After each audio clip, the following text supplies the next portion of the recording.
ایک گاؤں میں ایک خوبصورت پرانی مسجد تھی۔ وقت کے ساتھ ساتھ لوگ مصروف ہو گئے اور مسجد ویران ہونے لگی۔ اذان تو ہوتی تھی مگر نماز پڑھنے کوئی نہیں آتا۔ گاؤں والے کہتے اب تو گھر میں بھی نماز ہو جاتی ہے، مسجد جانے کی کیا ضرورت۔ ایک دن گاؤں میں زور کا زلزلہ آیا، کئی گھر گر گئے، لیکن حیرت کی بات یہ ہوئی کہ مسجد کو کچھ نہیں ہوا۔ جب گاؤں کے لوگ ملبے سے نکلے تو دیکھا کہ صرف مسجد سلامت کھڑی ہے۔ اس واقعے نے سب کو چونکا دیا۔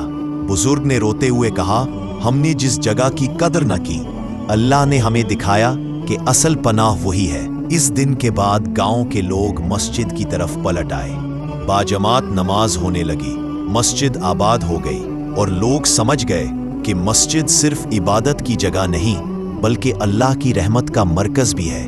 سبق: مسجد کی بے قدری کرنا اللہ کی نعمتوں سے محروم ہونے کے مترادف ہے۔ ہمیں مسجد کو آباد رکھنا چاہیے تاکہ اللہ کی رحمت ہم پر ہمیشہ قائم رہے۔